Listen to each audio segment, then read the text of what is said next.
La oración del Padre Nuestro es repetida por millones de voces todos los días, en templos, casas, funerales, bodas, cultos e incluso competiciones.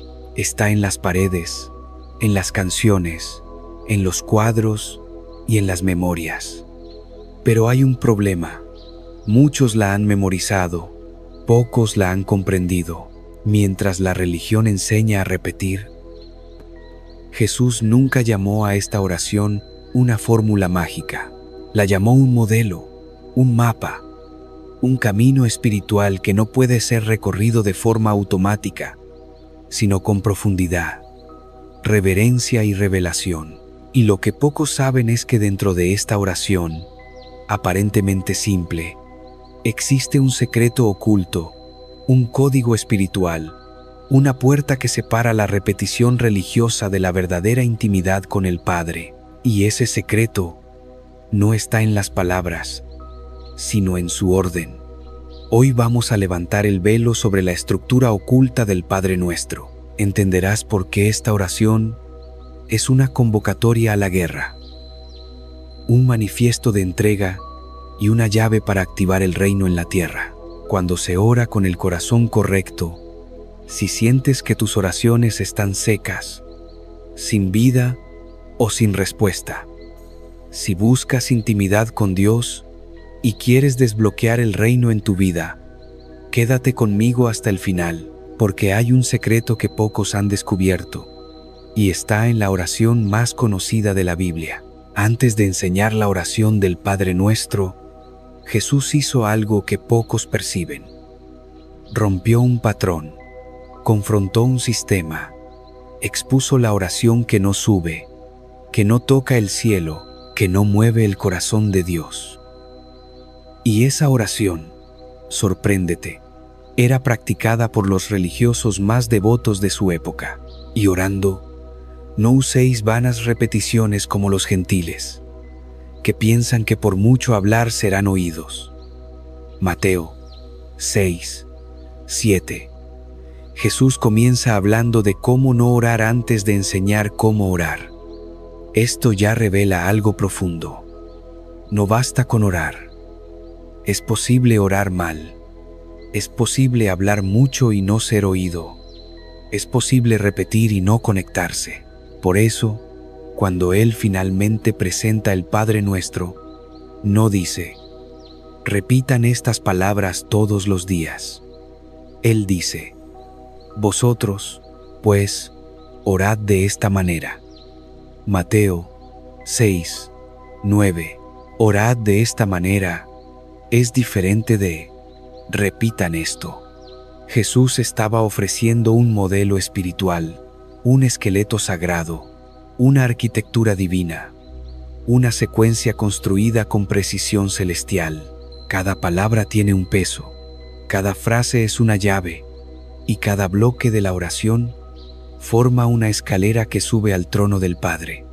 Pero, ¿qué hizo la religión con eso? Transformó el modelo en un mantra, tomó la estructura viva de la oración y la convirtió en un rito muerto. En palabras memorizadas que salen de la boca, pero no tocan el corazón. En voces sincronizadas que repiten, pero no se arrepienten.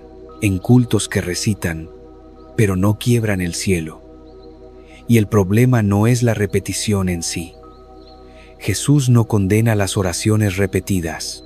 Él condena las vanas repeticiones, aquellas que se dicen por costumbre, sin conciencia, aquellas que salen de los labios, pero no fluyen del espíritu, aquellas que buscan agradar a los hombres, pero no tocan al Padre. ¿Cuántas veces has orado el Padre Nuestro en piloto automático? ¿Cuántas veces tus palabras fueron sinceras y cuántas fueron solo ruido? Lo que Jesús quiere no es una oración repetida, es una oración alineada, una oración que respeta el orden espiritual que Él estableció. Y esto comienza con el primer secreto. El orden de la oración importa. Jesús comienza con: Padre nuestro que estás en los cielos, santificado sea tu nombre. y no con perdón a nuestras deudas. Danos hoy nuestro pan de cada día. Líbranos del mal. ¿Por qué? Porque lo primero que una oración verdadera necesita hacer es poner a Dios en el lugar correcto, en el trono, santificado, por encima, en el centro, antes de pedir, antes de llorar, antes de luchar, antes de quejarse. La oración comienza adorando, reconociendo quién es Él, santificando su nombre, poniendo orden en el interior antes de pedir orden en el exterior. Cuando Jesús dice, orad de esta manera, Él está enseñando más que palabras. Está moldeando el corazón, está alineando el alma, nos está enseñando a entrar en la presencia de Dios de la manera correcta. Por eso el secreto del Padre Nuestro no está solo en lo que se dice, sino en la actitud interior con la que se ora. La oración del Padre Nuestro no es un botón mágico, es una jornada espiritual, una construcción de adentro hacia afuera, un camino que comienza con la gloria de Dios, pasa por la rendición del yo, y solo después toca las necesidades del día a día. Pero la religión invierte ese orden.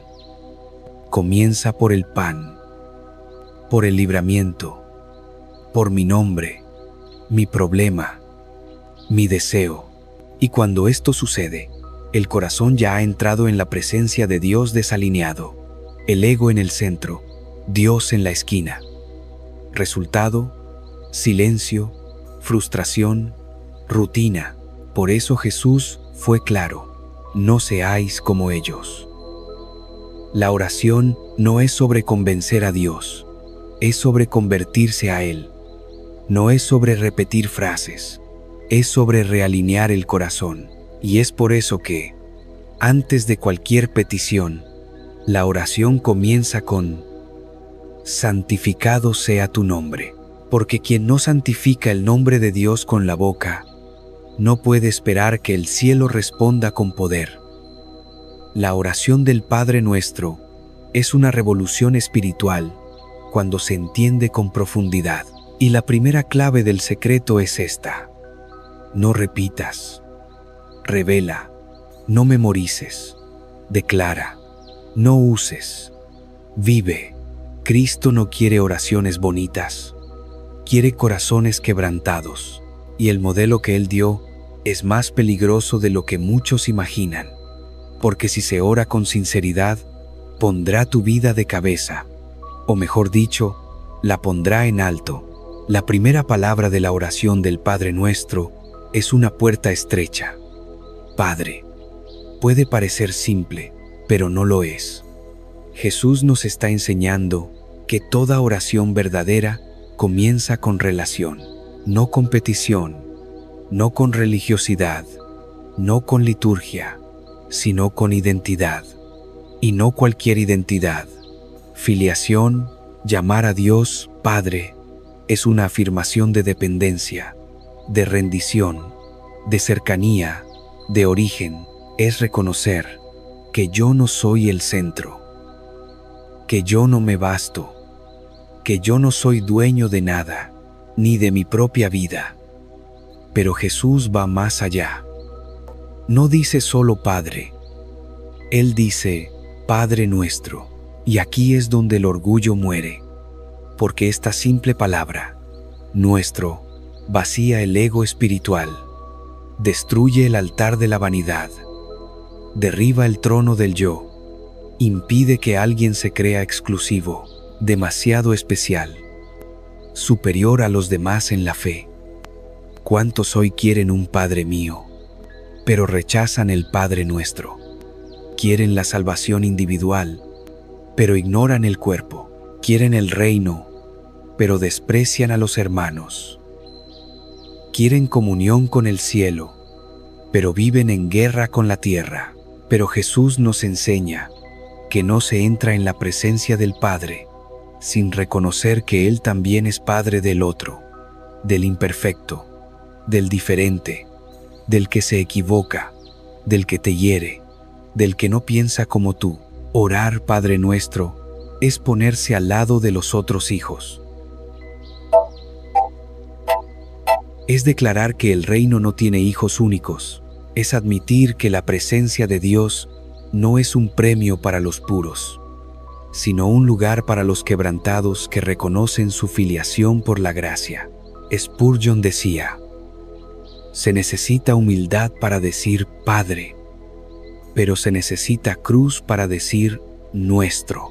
Y es por eso que esta oración se convierte en un campo de batalla desde la primera línea, porque el corazón orgulloso no puede orar así con verdad.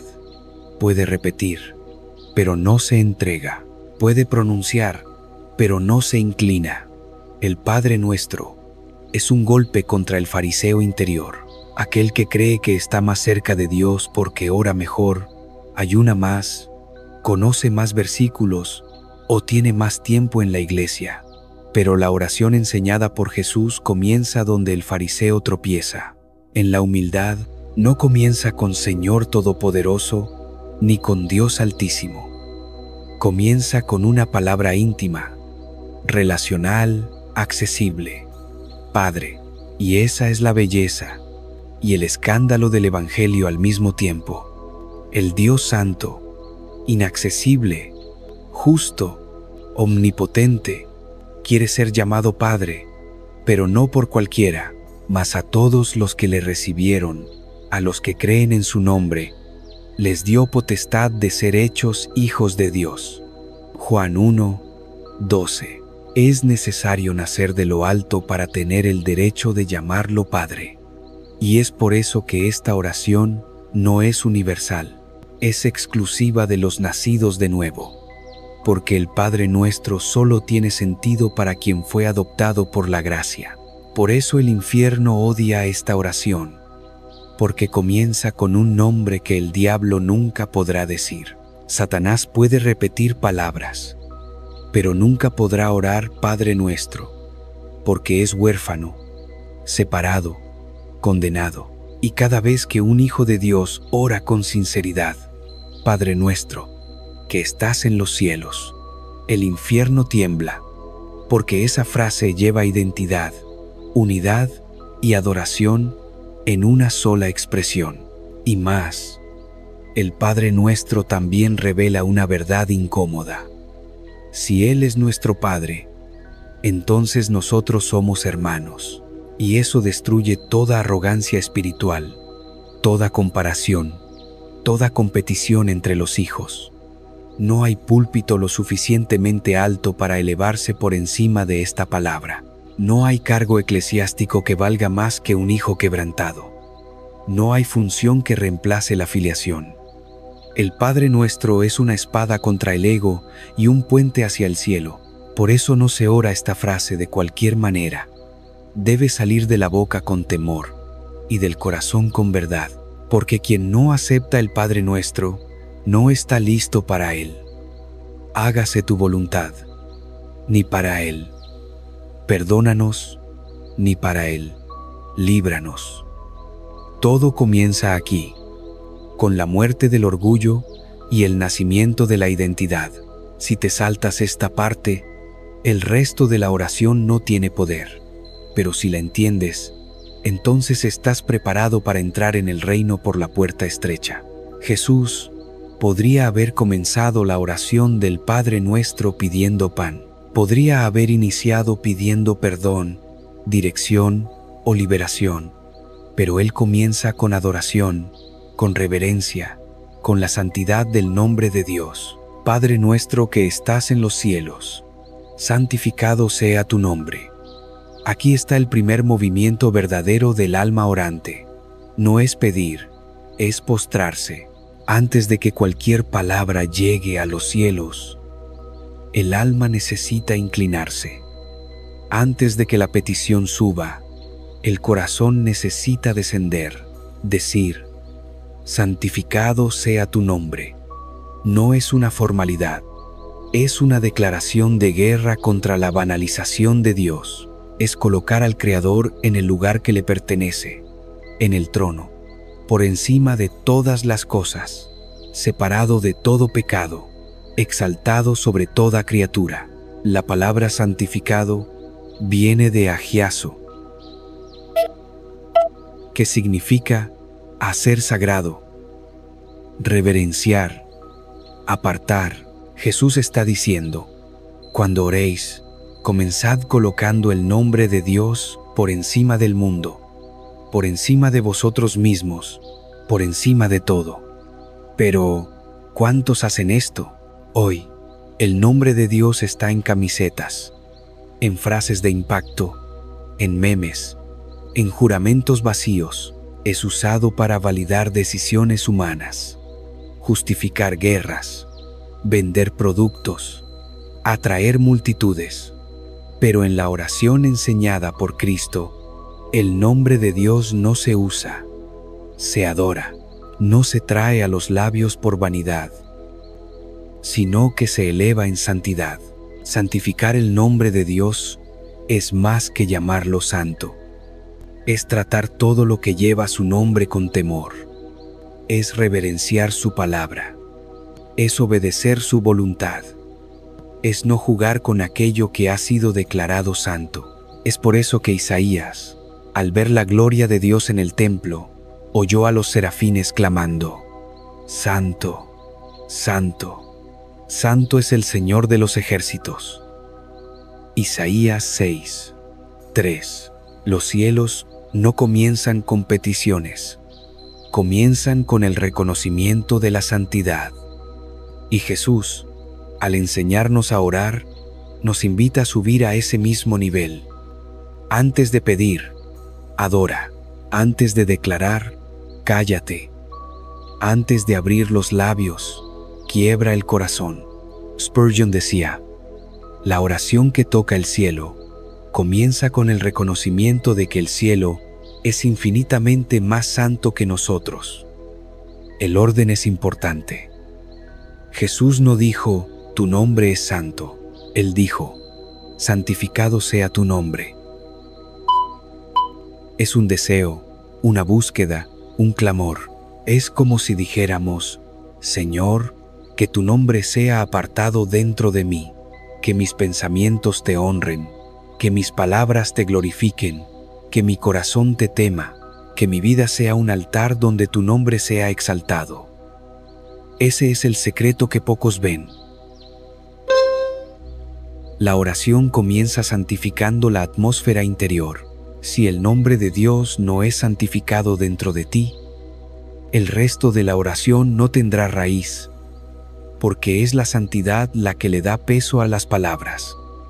Es el temor el que atrae la presencia. Es el quebrantamiento el que hace la oración eficaz. Santificar el nombre de Dios también es confesar que nosotros no somos el centro de la historia, que el culto no es sobre el hombre, que la vida no gira alrededor del yo, que Dios no existe para realizar nuestros sueños, sino que nosotros fuimos creados para glorificar su nombre. Esa es la clave del poder espiritual, cuando la gloria de Dios se vuelve más importante que nuestra voluntad, cuando la presencia vale más que la bendición, cuando el nombre es exaltado, incluso si no recibimos nada. Es por eso que tantos oran y no ven respuestas, porque oran para que el nombre de Él sea usado y no santificado. Pero cuando comienzas la oración poniendo el nombre de Dios por encima de todo, algo se rompe dentro de ti y algo se abre en el cielo, porque donde hay honor, hay manifestación. Donde hay santidad, hay presencia. Donde hay reverencia, hay respuesta. Y si quieres ver la mano de Dios moverse, primero necesitas poner su nombre en el lugar que le pertenece, no como recurso, sino como Rey. Si existe una frase en la oración del Padre Nuestro que asusta al infierno, es esta: venga tu reino. Puede parecer simple, pero es una declaración de guerra, una revolución silenciosa, una rendición explosiva. Porque cuando un hijo de Dios ora esto con sinceridad, está diciendo: abandono mi trono, toma tú tu lugar, venga tu reino. Es más que un deseo espiritual, es un terremoto en el alma. Es reconocer que existe otro gobierno, que existe otra voluntad, y que la voluntad de Él es mejor que la mía. Pero, ¿cuántos oran esto con verdad? ¿Cuántos dicen, venga tu reino, y siguen construyendo sus propios imperios? ¿Cuántos repiten estas palabras mientras viven en rebelión contra el rey? ¿Cuántos quieren el reino pero rechazan el trono?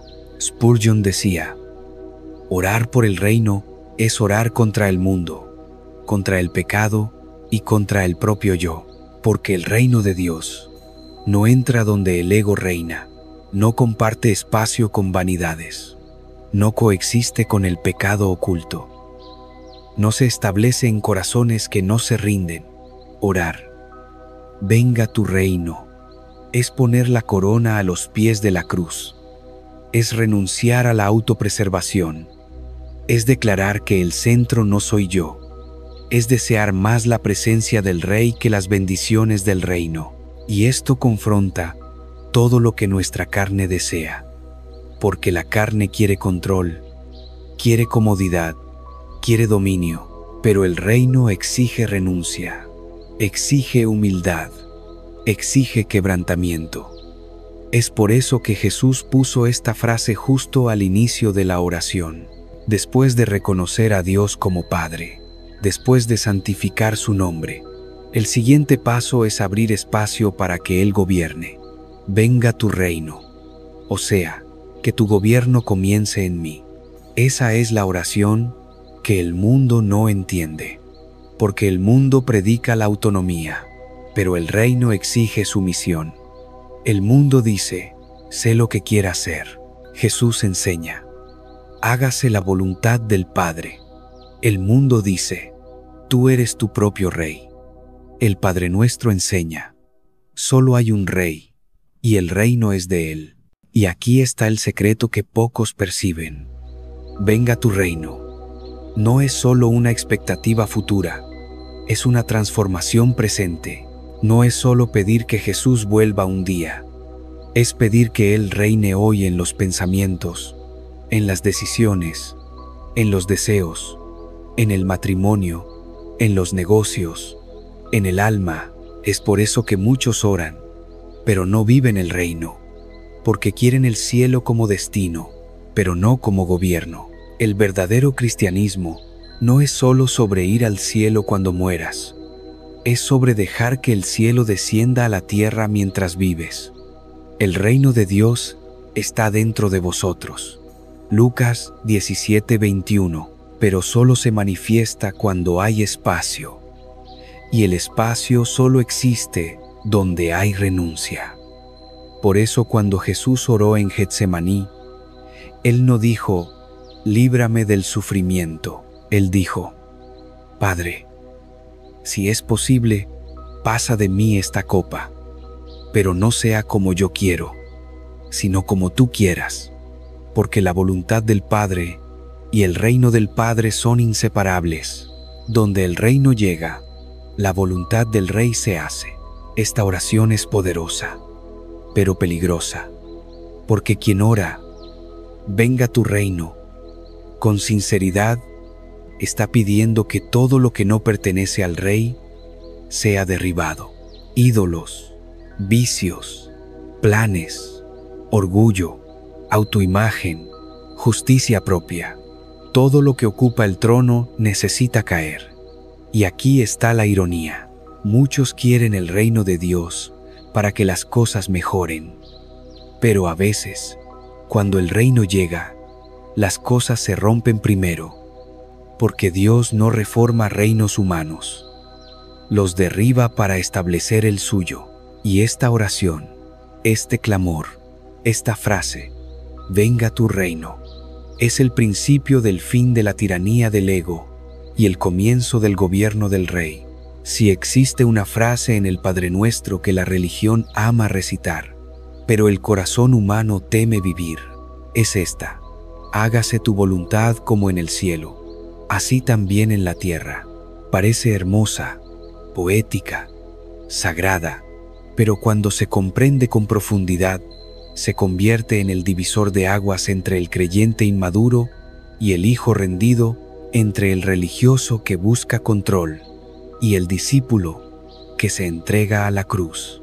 Porque orar, hágase tu voluntad, no es aceptar todo lo que sucede, es alinear el alma con el cielo, es doblar la carne hasta que se incline al Rey, es dejar de discutir con Dios y empezar a obedecer sin condiciones.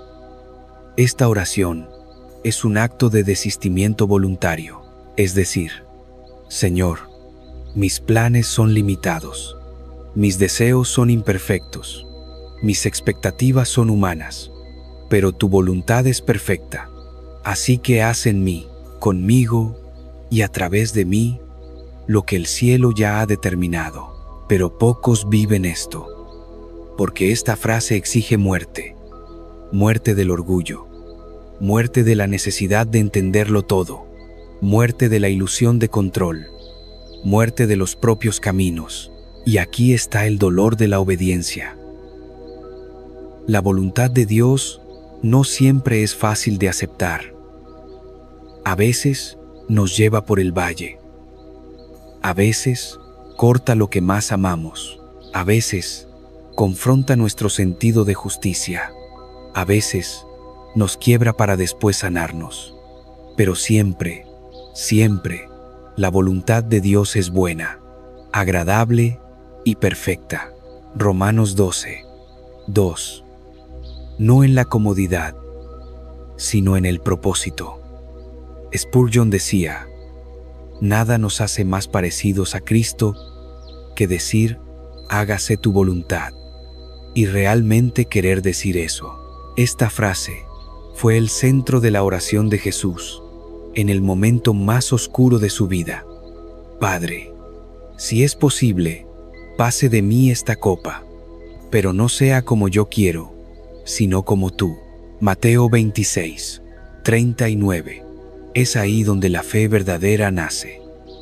No cuando todo va bien, sino cuando miras la cruz que tienes delante, y aún así dices, hágase tu voluntad. Esta frase no combina con oraciones egoístas. Desgarra el cielo, pero también desgarra el corazón. Mueve el reino, pero primero desmantela al creyente. Es por eso que muchos la dicen, pero pocos la viven. Quieren la voluntad de Dios solo cuando coincide con la suya. Quieren que Dios confirme sus caminos, no que los dirija. Quieren que Él bendiga sus proyectos, no que los sustituya. Pero cuando Jesús enseñó esta oración, Él estaba revelando el centro de la verdadera espiritualidad, la entrega. Hágase tu voluntad es el grito del espíritu rendido, es el clamor del corazón que se cansó de vivir a su manera. Es el eco del alma que ya ha entendido que la vida solo encuentra sentido cuando está sumisa a la voluntad del Padre. Y el modelo es el cielo, así en la tierra como en el cielo. ¿Cómo obedece el cielo? Inmediatamente, con temor, sin discutir, con alegría, sin rebeldía. La voluntad de Dios en el cielo es ley suprema, y Jesús está diciendo que esa misma obediencia suceda aquí, dentro de mí. Esta frase es peligrosa, porque si se dice con verdad, Dios va a responder, y cuando Él responde, comienza a quitar ídolos, a quitar excusas, a quitar máscaras, a quitar caminos que tú mismo construiste. Pero lo que Él da a cambio es infinitamente mayor. La voluntad de Dios nunca te llevará donde su gracia no pueda sostenerte. Y tal vez sea por eso que te sientes estancado en tus oraciones. Porque todavía oras como quien negocia. Aún buscas lo que quieres y no lo que Él quiere. Pero el secreto del Padre Nuestro está aquí. El reino solo viene donde la voluntad del Rey se hace. La presencia solo se manifiesta donde hay rendición, y el cielo solo se mueve cuando la tierra se inclina. Entonces, la próxima vez que ores, hágase tu voluntad. Sabe que estás entregando la llave de tu vida al Rey. Y esa es la oración más difícil, pero también la más liberadora. Después de honrar al Padre, santificar su nombre, desear su reino y someterse a su voluntad, Jesús finalmente nos enseña a pedir algo para nosotros. El pan nuestro de cada día, dánoslo hoy. Mateo 6:11. Esta es la primera petición dirigida a nuestras necesidades, pero solo viene después de todo lo que implica adoración, rendición y obediencia. Y esto nos enseña algo profundo. Solo está preparado para pedir quien ya ha aprendido a someterse. El pan nuestro no es solo alimento físico, es un símbolo de toda provisión necesaria para el sustento del camino. Es todo lo que viene de lo alto para mantener el espíritu firme, el cuerpo sano y el corazón en paz. Pero fíjate en los detalles de esta frase. Jesús no nos enseñó a pedir el pan de la semana ni el pan del mes. Él nos enseñó a orar por el pan de cada día. Y esto revela un secreto espiritual. La provisión del cielo es diaria. No se da para acumular. Se derrama para confiar. No es stock. Es sustento. Esta parte de la oración destruye la autosuficiencia.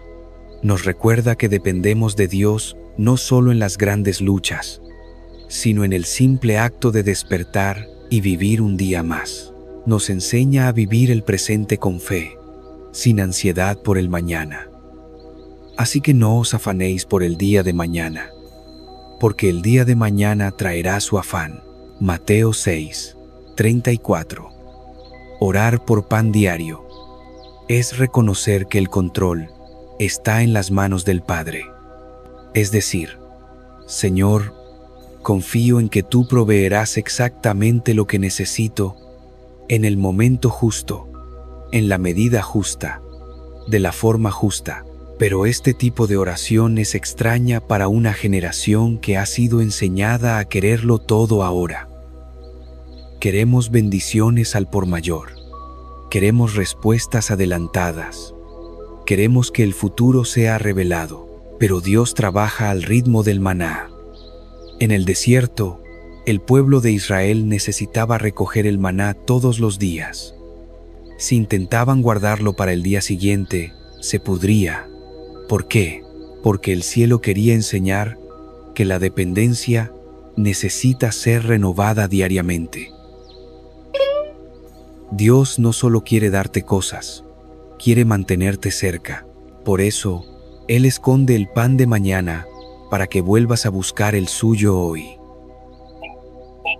Spurgeon decía, nada nos acerca más a Dios que la necesidad diaria de provisión. Y esta parte de la oración nos recuerda algo aún más importante. No es mi pan, es nuestro pan. Esta palabra, nuestro, aparece de nuevo y con un propósito. Nos invita a orar no solo por nosotros mismos, sino también por nuestros hermanos. Nos recuerda que el reino de Dios es una mesa compartida y que toda oración verdadera lleva al otro consigo. ¿Cuántas veces oramos solo por nuestros problemas, mientras a nuestro lado alguien se muere de hambre, de dolor o de soledad? El pan nuestro nos llama a la empatía. Nos recuerda que la oración es comunitaria y que toda provisión que viene de Dios tiene un propósito mayor que saciar el estómago, unir el cuerpo. También hay un detalle poderoso. Jesús nos enseñó a pedir, dánoslo hoy. No es una exigencia, es una petición humilde. Es el reconocimiento de que no tenemos nada más que lo que Él concede. Esta es la oración que el orgulloso no puede hacer, porque exige confianza constante y el orgullo quiere independencia. Pero el Hijo sabe, si el Padre es bueno, entonces el pan vendrá. Esta frase de la oración nos enseña a vivir al ritmo del cielo, a confiar en el Dios que sustenta, a no correr por el mañana, sino a caminar con Él hoy. a no acumular ansiedad, sino a renovar la fe y por encima de todo, a recordar, el pan que sustenta el cuerpo es importante, pero el pan que sustenta el alma es eterno. Yo soy el pan de vida. El que a mí viene nunca tendrá hambre. Juan 6, 35. El Padre nuestro nos enseña a pedir el pan de la tierra, pero también nos conduce al pan del cielo, y todo aquel que aprende a confiar un día a la vez, vive en paz, incluso cuando todo alrededor está en caos. Entre todas las frases del Padre Nuestro, esta quizás sea la más peligrosa para repetir sin discernimiento. Perdónanos nuestras deudas, como también nosotros perdonamos a nuestros deudores. Mateo 6, 12. Es al mismo tiempo una petición y una exposición, un clamor por misericordia y un espejo del alma. Porque Jesús, con pocas palabras, ata el perdón de Dios a la disposición de nuestro propio corazón de perdonar. Piénsalo bien. Cuando oras esto, le estás diciendo a Dios: usa mi estándar de perdón como modelo para perdonarme. Y eso debería hacernos temblar. Spurgeon decía: este versículo es una oración o una sentencia. Todo depende del corazón que lo pronuncia. Porque si eres misericordioso, esta frase es un puente, pero si guardas rencor, se convierte en un juicio. La mayoría de los creyentes quiere ser perdonada, pero muchos se niegan a perdonar. Quieren que Dios borre sus fallas, pero mantienen listas detalladas de las fallas de los demás. Jesús lo sabía, y es por eso que, después de terminar el Padre Nuestro, Él volvió a este punto con énfasis. Porque si perdonáis a los hombres sus ofensas, os perdonará también a vosotros vuestro Padre Celestial. Mas si no perdonáis a los hombres sus ofensas, tampoco vuestro Padre os perdonará vuestras ofensas. El Mateo 6, 14, 15. Esto no es una metáfora, no es una sugerencia, es una condición espiritual. La oración que Jesús nos enseñó no separa el perdón recibido del perdón ofrecido. Caminan juntos, revelan la salud del corazón, exponen cuánto comprendemos la cruz, porque aquel que ha sido perdonado de una deuda impagable jamás debería negar el perdón a quien lo hirió. Pero muchos aún oran esta frase con los labios, mientras el corazón está lleno de rencor, amargura, venganza, recuerdos alimentados en la oscuridad. Y en ese caso, el Padre Nuestro no sube, se detiene en el techo, porque el cielo no se mueve donde hay cadenas atadas por la falta de perdón. Esta frase revela si has entendido el Evangelio o simplemente lo has memorizado. Porque el centro del Evangelio es esto: fuimos perdonados por gracia y ahora vivimos para perdonar. No significa que el perdón sea fácil, pero significa que es obligatorio para el corazón transformado. No significa que olvidaremos, sino que no mantendremos al otro prisionero. Perdónanos, como también nosotros perdonamos. Esta frase es una prueba. Revela dónde está tu corazón. Mide la profundidad de tu conversión. Muestra si solo hablas de Cristo o si has sido tocado por Él. Jesús nos está enseñando aquí que la oración verdadera exige reconciliación, que el altar solo recibe la ofrenda cuando el corazón suelta la ofensa, que la presencia de Dios no habita en corazones llenos de veneno. Y aquí está el secreto que pocos perciben. La falta de perdón bloquea el flujo del reino, bloquea la paz, bloquea la claridad espiritual, bloquea la intimidad con el Padre, bloquea la oración. Por eso, esta no es solo una frase bonita, es un campo de batalla. Puedes saber la Biblia de memoria, puedes ayunar, puedes cantar, puedes predicar, pero si no perdonas, la oración está contaminada. como también nosotros perdonamos. Esa es la línea que revela si eres semejante al Padre o solo un imitador religioso. Y si esta frase te confronta, gloria a Dios por eso, porque todavía hay tiempo, todavía hay espacio para liberar a quien te hirió, todavía hay gracia para poner el nombre de esa persona ante el altar y decir: Señor, no puedo solo, pero por ti la suelto. Ese es el clímax del Padre Nuestro. Antes de hablar de tentación, antes de pedir liberación, Jesús nos enseña a resolver el corazón, porque quien guarda rencores está más preso que aquel que lo hirió, y quien no perdona cierra la propia puerta por la cual la misericordia vendría, pero quien perdona desbloquea el cielo, libera el alma, se parece al Padre y ora con verdad: perdónanos, como también nosotros perdonamos. Esa es la oración que expone, pero también sana, si se hace con lágrimas y con la cruz en el centro.